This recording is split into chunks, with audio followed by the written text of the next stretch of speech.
Hello student, स्वागत है आपका अपने यूट्यूब चैनल में। तो सबसे पहले मैं आप सभी लोगों को 14 नवंबर और दिवाली पर आप सभी लोगों को हार्दिक शुभकामनाएं देता हूं। और ये बड़े संयोग की बात है कि 14 नवंबर यानी बाल दिवस इसी दिन को मनाया जाता है और दिवाली आपका एक ही दिन पड़ा है। तो ये आप जानते ही हैं 14 नवंबर यानी बाल दिवस क्यों मनाया जाता है, और दिवाली के संदर्भ में भी आप जानते होंगे कि दिवाली क्यों मनाया जाता है। संक्षेप में मात्र ज़्यादा एक्सप्लेनेशन ना करके मैं यही बताऊंगा कि 14 नवंबर हमारे भारत के प्रथम प्रधानमंत्री पंडित जवाहरलाल नेहरू के जन्म के अवसर पर मनाया जाता है। चूँकि उनका लगाव बच्चों से बहुत ज़्यादा था, तो इसलिए उनके जन्मदिन पर बाल दिवस के रूप में हर वर्ष मनाया जाता है। दीपावली के संदर्भ में यह होता है कि कहा जाता है इसी दिन ये भगवान राम जो है लंका से अयोध्या में आए थे, तो अयोध्यावासी जो है उस दिन उनके आने की खुशी में दीप मालाओं के साथ उनका स्वागत किया था। इसी के संदर्भ में दीपावली जो है का पर्व मनाया जाता है। तो आइए हम बाल दिवस और दीपावली के शुभ अवसर पर आपको कुछ इम्पॉर्टेंट टिप्स के बारे में चर्चा करेंगे, जिसका आप अनुसरण करके आप अपने लक्ष्य की प्राप्ति आसानी से कर सकते हैं। वो पॉइंट क्या है? पॉइंट आपका है, देखिएगा लिखा है some tips to achieve your goal, यानी आप अपने लक्ष्य की प्राप्ति कैसे करेंगे। तो पहला वो टिप्स है get rid of negative thoughts, यानी मनुष्य को कभी भी नकारात्मक सोच अपने दिमाग में नहीं लाना चाहिए। अगर वह नकारात्मक सोच के साथ कोई काम कर रहा है तो मनुष्य अपने लक्ष्य की प्राप्ति कतई नहीं कर सकता। इसलिए हमेशा सकारात्मक सोच रखिए। सकारात्मक सोच का यह है आपके लिए कि आपका काम सोचना यह है कि हमको अच्छा ज्ञान अर्जित करना है, चाहे वो मैथ का हो, चाहे वो फिजिक्स का हो, चाहे वो केमिस्ट्री का हो, अन्य जो भी सब्जेक्ट हैं उसके बारे में अच्छी जानकारी प्राप्त करें। और अच्छी जानकारी प्राप्त करके आप जो है इंजीनियर बने, डॉक्टर बने, एंड जो भी आपकी इच्छाएं हैं, जो लक्ष्य है, उस लक्ष्य की प्राप्ति तभी कर पाएंगे जब आप सकारात्मक सोच के साथ उसको पढ़ेंगे। अभी आप कभी नहीं सोचना चाहिए कि हमको मैथ नहीं आता है तो हमको फिजिक्स नहीं आता है। अगर ऐसा आप किसी विषय के साथ सोचते हैं तो यह आपका नकारात्मक सोच जो है आपके लक्ष्य की प्राप्ति नहीं होने देगा। तो आप पहला काम नहीं कीजिए, इस दिवाली से संकल्प लीजिए और 14 नवंबर जो है इसमें आप ये संकल्प लीजिए कि हम जो है अपने दिमाग में कभी नकारात्मक सोच नहीं आने देंगे। दूसरा पॉइंट है आपका study any things and use your imagination. सबसे पहले कोई सब्जेक्ट हो, कोई भी हो, मैथ हो, फिजिक्स हो, जो भी है, आप उसको बढ़िया तरीके से पढ़िए। पढ़ने के बाद आप उसको सोचिए, उसके बारे में सोचिए और सोचकर उसको अपने शब्द में एक्सप्लेन कीजिए।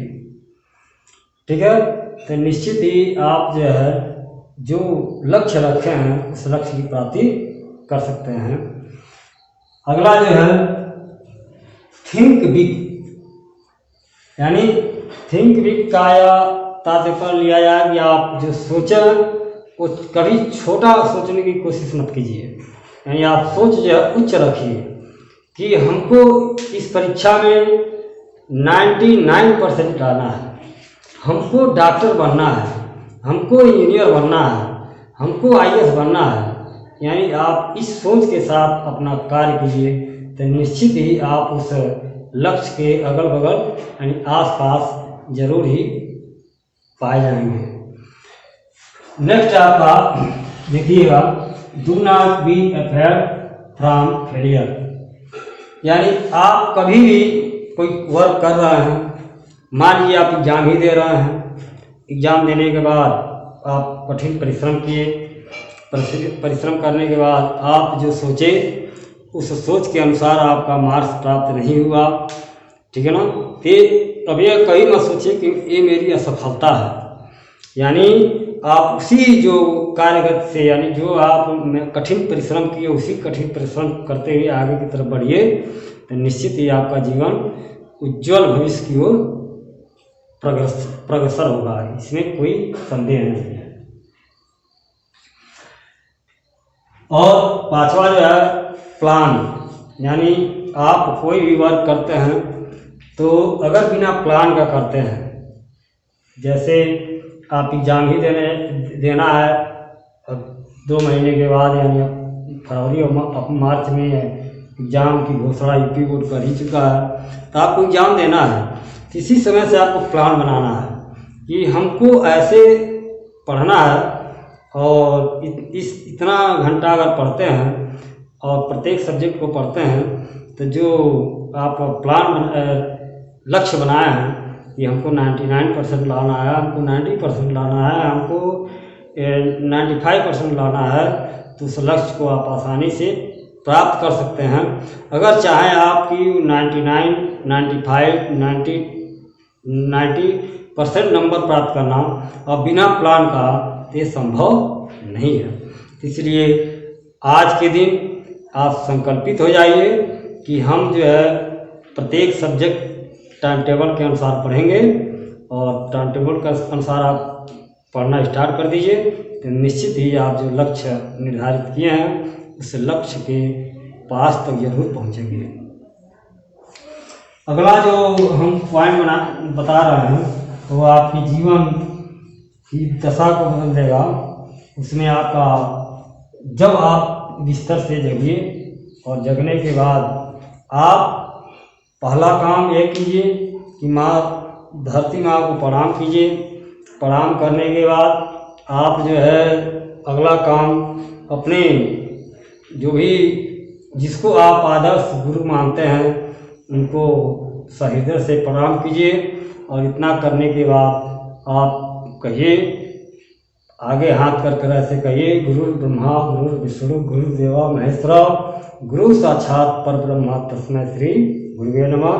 और इतना करने के बाद बिस्तर को छोड़िए और छोड़ने के बाद अपना पहला ये जो वर्क करना है दिन का सोचना है कि इस सोच के साथ उठना है कि आई एम द बेस्ट, यानी मैं सबसे अच्छा हूँ। यानी आई एम द बेस्ट, मैं सबसे अच्छा करूँगा।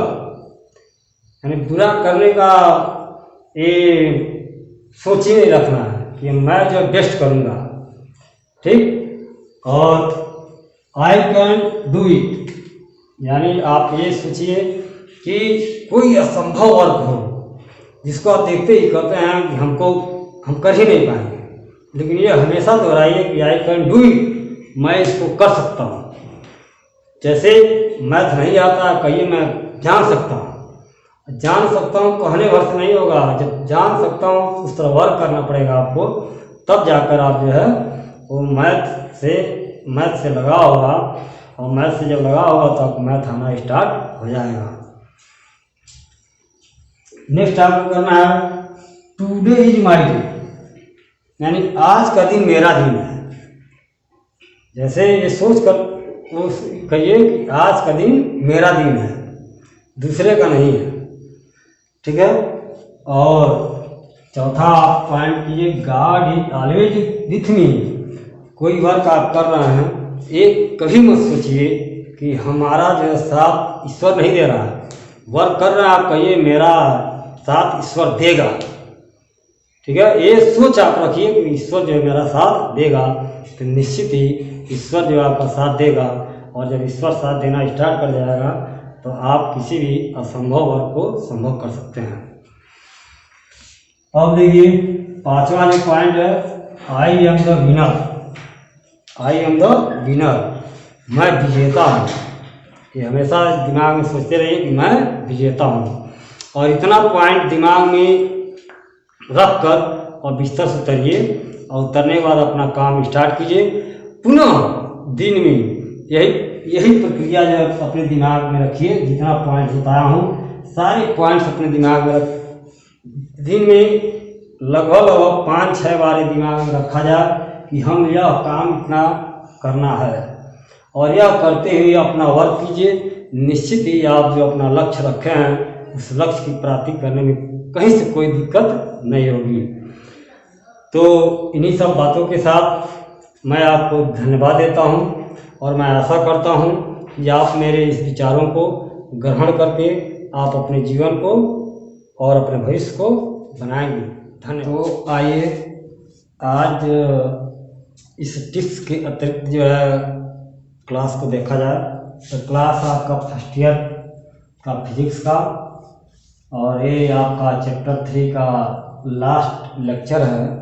इस लेक्चर में हम लोग पढ़ेंगे समय विस्थापन ग्राफ, और सेम इसी तरह का आपका समय वेग ग्राफ का होगा। तो समय विस्थापन ग्राफ को ये आपका भिन्न भिन्न समय अंतराल में किसी वस्तु के गतिशील वस्तु की विस्थापन की स्थितियों को निम्न चित्र द्वारा प्रदर्शित किया गया है। ठीक, इस स्थिति में इस चित्र से क्या निष्कर्ष निकालते हैं, तो आइए देखा जाए। पहला आपका समय विस्थापन ग्राफ का पहला जो ग्राफ बनाया, देखिए आपका दिया गया है। इससे यह निष्कर्ष निकलता है कि समय विस्थापन यानी समय और विस्थापन का जो ग्राफ का ढाल है वो यहाँ पर शून्य दर्शा रहा है। समय विस्थापन के ग्राफ का ढाल शून्य दर्शाने की स्थिति में इसका जो वेग होगा यानी प्रारंभिक वेग शून्य होगा।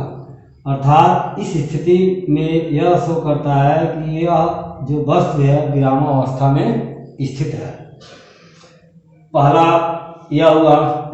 दूसरा देखिए, और तीसरा देखिएगा, ये चित्र ए हो गया, ये डी हो गया। तो दूसरा और तीसरा है आपका, यानी इससे यानी समय विस्थापन ग्राफ की जो ढाल यहाँ दिखा रहा है वह यह दिखा रहा है कि यह ढाल धनात्मक है।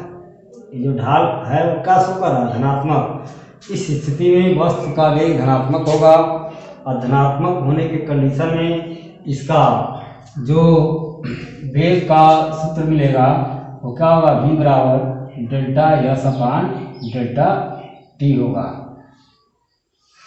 यानी चित्र 2 और 3 के लिए यह हम कह सकते हैं कि पुनः देखिए कि इस चित्र से 2 और 3 यानी चित्र बी से यह हम देख रहे हैं कि यहाँ पर समय विस्थापन का ग्राफ का ढाल धनात्मक है। इस स्थिति में इसका जो वेग होगा धनात्मक होगा, और धनात्मक होने की कंडीशन में इसका जो सूत्र मिलेगा वो क्या मिलेगा, v डेल्टा एस अपन डेल्टा टी होगा इस ढाल के लिए। नेक्स्ट जो आपका ग्राफ है समय विस्थापन का थर्ड, यहाँ पर समय और विस्थापन का जो ग्राफ दिया गया उस ग्राफ की जो ढाल है वह ऋणात्मक शो करने के कंडीशन में इसका जो वेग होगा वो आपका ऋणात्मक होगा। ठीक है, अब आइए ये थर्ड हुआ। इसके बाद ये चित्र आपका सी हुआ। अब आइए 4 यानी चित्र डी हुआ। ये चित्र डी से क्या निष्कर्ष निकलता है, देखिएगा कि ये चित्र डी से यह निष्कर्ष निकल रहा है कि जो ये समय और विस्थापन का जो ग्राफ हम खींचे हैं और समय विस्थापन का ग्राफ भिन्न भिन्न समय अंतराल में ये भिन्न भिन्न इसके ढाल प्राप्त होंगे। यानी ढाल में वृद्धि ही हो रहा है, ढाल में वृद्धि ही हो रहा है, इसलिए इसके वेग में क्या होगा, वृद्धि ही होगा। तो इससे यह निष्कर्ष निकलेगा। अब आइए, आप चित्र आपका ई है, ये आपका चौथा या पांचवा है, यानी समय विस्थापन का ग्राफ से यह देखिए निष्कर्ष निकालना है कि O से A तक इसके ढाल धनात्मक हैं, इस कंडीशन में इसका वेग में वृद्धि होगा, ठीक। और A से B तक वो जो वस्तु गत कर रहा है, गतिशील वस्तु का वेग घटेगा, यानी यहाँ से यहाँ तक जाएगा तो बढ़ेगा, और A से B तक आएगा तो वेग घटेगा। अब पुनः आइए देखिए, अब यहाँ से यानी बिंदु B पर जो आपका वेग होगा वह वेग आपका शून्य हो जाएगा, बिंदु B पर वेग क्या हो जाएगा, शून्य हो जाएगा। अब B से जब वस्तु गतिशील होगा तो B से C तक आएगा तो वस्तु का वेग क्या होगा, ऋणात्मक हो जाएगा, ठीक। तो यह आपका चित्र 5 यानी आपको जो बना है उसका चित्र नंबर ई से यह निष्कर्ष निकलता है। अब ये जो जैसे यह डिफाइन किया गया है समय विस्थापन ग्राफ के लिए, उसी तरह हम समय वेग के ग्राफ को भी एक्सप्लेन कर सकते हैं। तो अब इसके बाद नेक्स्ट वीडियो में हम लोग इससे संबंधित जो आपके न्यूमेरिकल होंगे उस न्यूमेरिकल को सॉल्व किया जाएगा। तब तक के लिए धन्यवाद।